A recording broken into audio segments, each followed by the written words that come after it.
If you've never questioned the point of existence, that's good.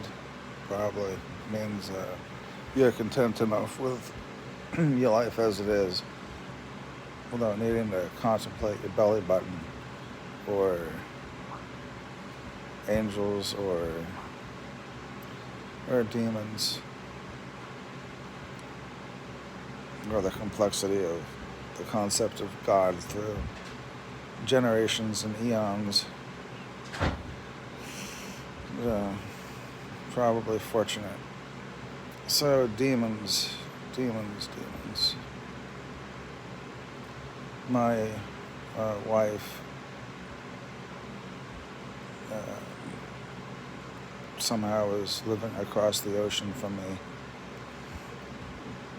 still, and we have no money to be together. And I'm like,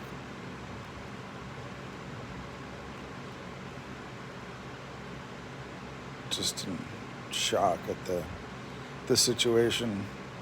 It's like, do I really believe that I'm gonna be the king of anything?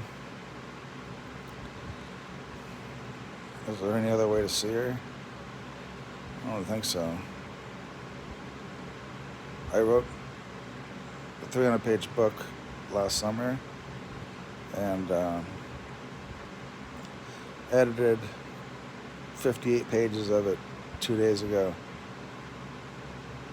4 or 5 days ago. It only took a day, but it friggin' gave me a headache when I tried the second day to work on it. Like, really bad one. Like, headaches that don't come out of nowhere. That headache came out of nowhere. Like, I'd had it for hours. And that's what happened. And then I got a message saying somebody doesn't want my book to be finished or be completed. And then the 58 pages I'd edited, all that work vanished, and I got an email saying to do something, or the account would be, it was just a freaking Microsoft Word. I downloaded the app for editing, so something is definitely wrong there, which does make me, last year around this time, I was realizing I'm not going to be able to make a living in America. This is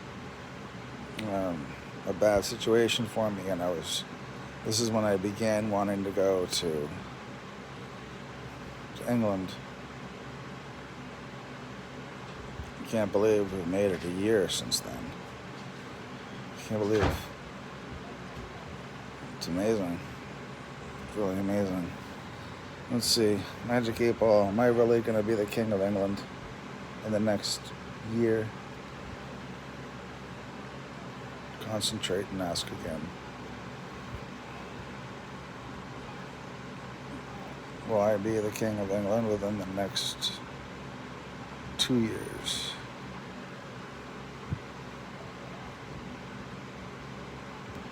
Who am I asking? I'm asking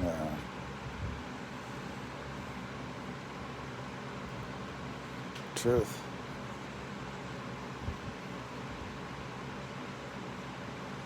I'm asking God.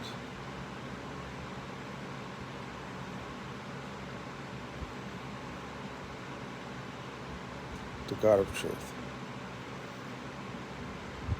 Will I be the king of England in the next 6 months?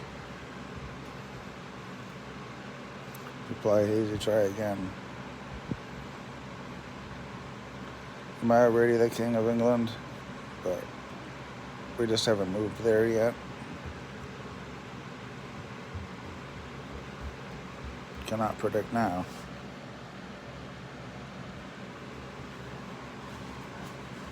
That's strange. I could probably have that conversation, not get anywhere right now. But on the topic of demons, not too many people know it. Turns out later, we've all heard the stories about Coco. But Larry Bird Um, Larry Bird's. Yeah. Yeah, take it. There. That's our show. What do you want? I want Abby and Julie, please. Okay. I want to spot my head on the pillow. I want to spot my head on the pillow. Yeah. Hello, this is our show here. Yeah, so Larry Bird's father, unfortunately, took his own life in the same way that the guy in Natural Born Killers' father had done so. Identical. So the guy had been through a lot. But check this out.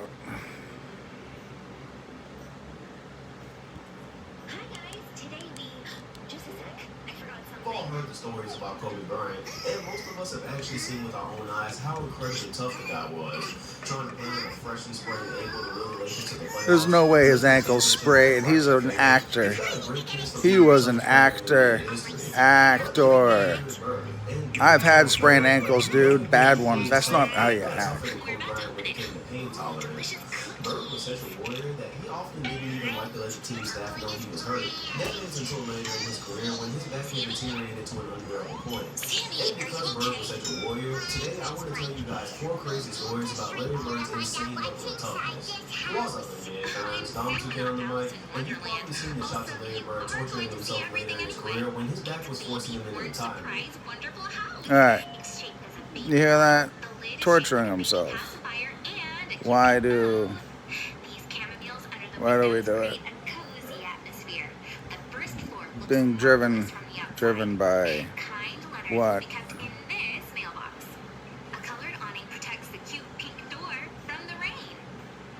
It's a little horrifying concept. Probably for him and a lot. Look at him right there. He's diving for that ball. But you might not know what allowed him to deal with that pain in the first. Hey fans, Dom 2K on the mic, and you've probably seen the shots of Larry Bird torturing himself later in his career when his back was forcing him into retirement. But you might not know what allowed him to deal with that pain in the first place. Smashed his face off the ground to get the ball. The ball was not the most important thing right then, but it was to him. He actually had his knuckles shattered by a baseball that put his professional career in jeopardy. But because he's Larry Bird and Larry Bird is from a different planet, he was able to put together a top 10 NBA career despite not ever having the same shooting touch before he shattered his knuckle. Wrap your mind around that for a second. Larry Bird accomplished everything he did in his career, and he said out of his own mouth that he never had the same feel for the basketball after the knuckle injury. But as it turns out, that's just an appetizer compared to what he did throughout his career. Let's jump into it. Number 4, hole in the face. I think we start off with something crazy you've seen before. Remember when Russell Westbrook fell down after his free throw and got a hole picked in his jaw? Yeah, that left a lot of us wondering if Westbrook was actually Android the human because he got up, moved his mouth around a little bit, and finished up what was left of the game. Luckily for him, that was only about 1 second of game time. However, it turns out that 33 years earlier, Larry Bird actually had already accomplished a superhuman feat, and surprisingly, he did Westbrook one better.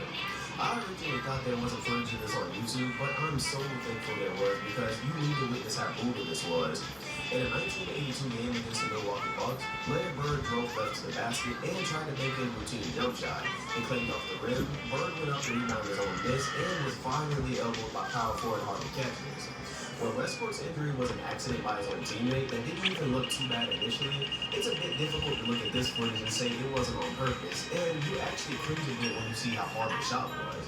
The elbow practically knocked Bird out and left him lying on the floor for several minutes as he looked seriously injured. From what I can tell in the tape, the injury appeared to happen before the end of the third quarter because Larry Bird went back to the locker room and came back out before the period ended.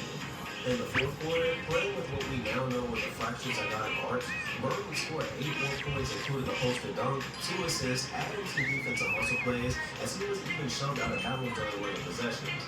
His efforts led the Celtics to a narrow win as he finished with 16 points, meaning he scored half of them with a fractured arch in crunch time. And even though we can't see it on the grainy 80s footage, Bird's jaw was depressed inward the same way Westbrook's was. After Larry left the toilet before for his team, he was sent to the hospital where doctors had to drill a hole into the side of his face and insert a medical tool to pop his aortic arch back out. If social media hadn't been around with clear footage back in these days, his performance would probably be a lot more famous. We were shocked to see Westbrook standing on his own with a hole in his face. Imagine watching Larry Bird play an entire extra quarter.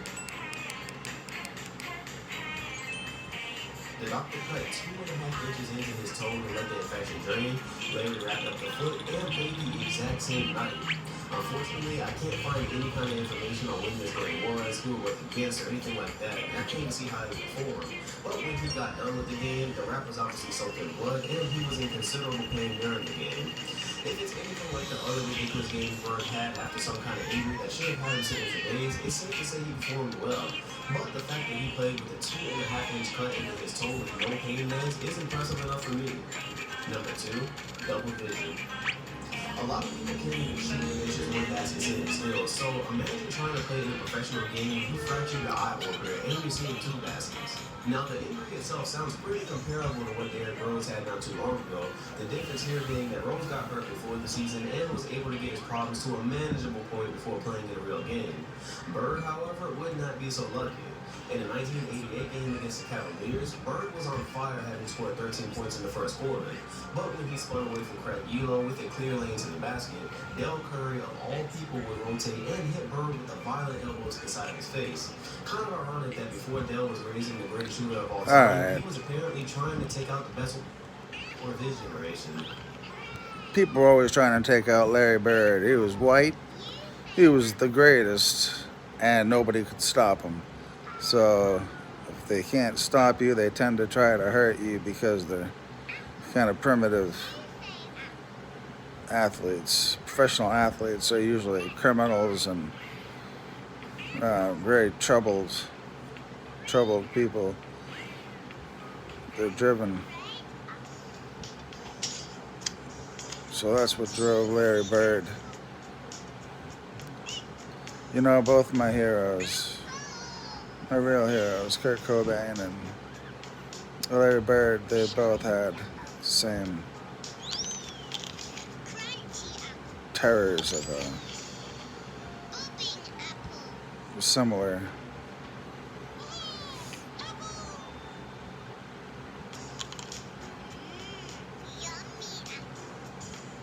As the Natural Born Killers, the guy in that movie, his dad.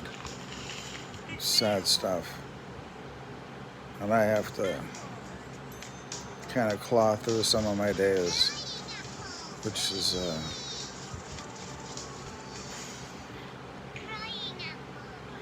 so difficult.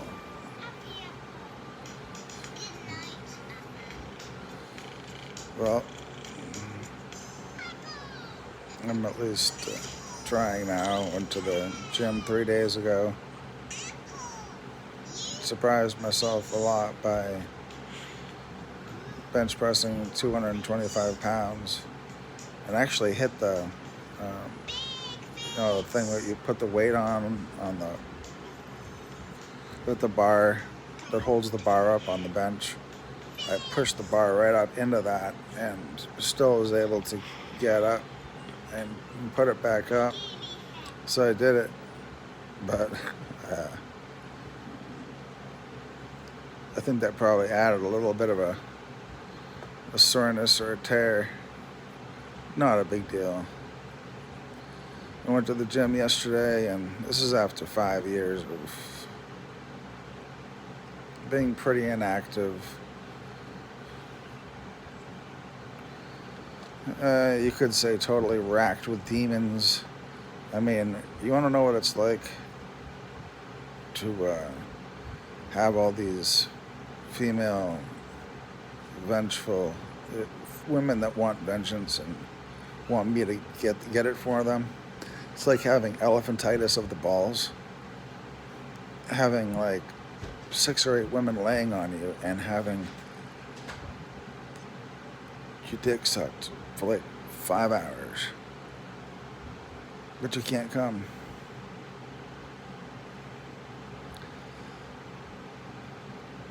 You add that up, and it starts to make sense why I'm laying down because it really got to be too much a week ago, and I don't like to complain about it because sometimes, I'm not gonna lie, it feels like love. I like to think it is. Is that love? It is certain. So,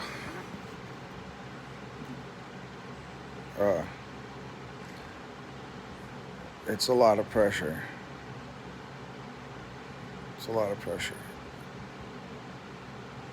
And it really feels like having someone, at least one person, most of the time, sitting on your hips.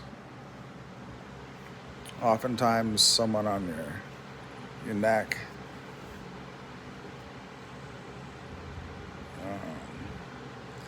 And something strange, like some pull on the mind or the brain or the skull, really.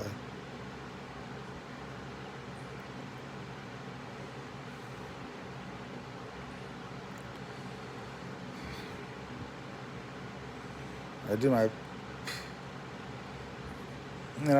I feel like I'm in like what people call the bonus round or something, or I had my midlife crisis like last year for like a couple years. Even though that's putting it simply. Man. I swear, she can take the words right out of my mouth. Yeah, elephantitis as in they feel like they weigh like 20 pounds each, kinda. Certainly don't, but. So yesterday I went to the gym and there was a chick, and when someone's, well, I can read minds. So I saw this chick and, she was trying to do triceps on a biceps machine, so I helped her find a machine. And this guy shows up, and he didn't even look like he belonged with her at all. At all. Not as a son, not as a friend, not as a lover, not as a trainer. But of course, because I talked to her, she's got somebody there. And I did that. I just wanted to be, I'm just a nice, helpful guy, And yeah, she was pretty, but, if she wasn't, I still would have helped her. It was, just been having some interesting experiences, I guess, from going out lately. And, I really am, like, messed up, like, totally possessed or tortured, touched by God, however you want to put it. Every way you want to put it, to me it's probably semantic, but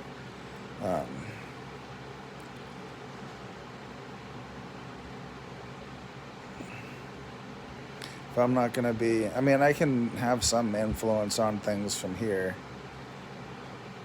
but I do want to be king. I know that a lot of times for the past year since I heard of this, I was like, no. It's like, that would suck.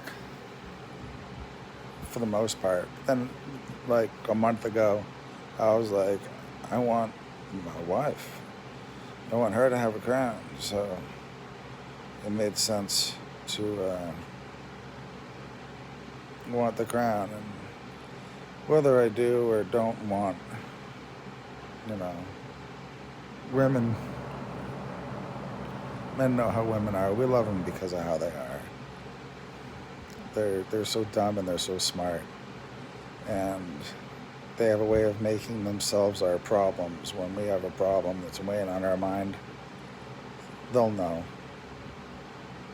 And they'll start fights with us and pick at us just so that we're thinking about them instead of whatever else is bothering us. And it's important we remember it's because they love us, and we love them.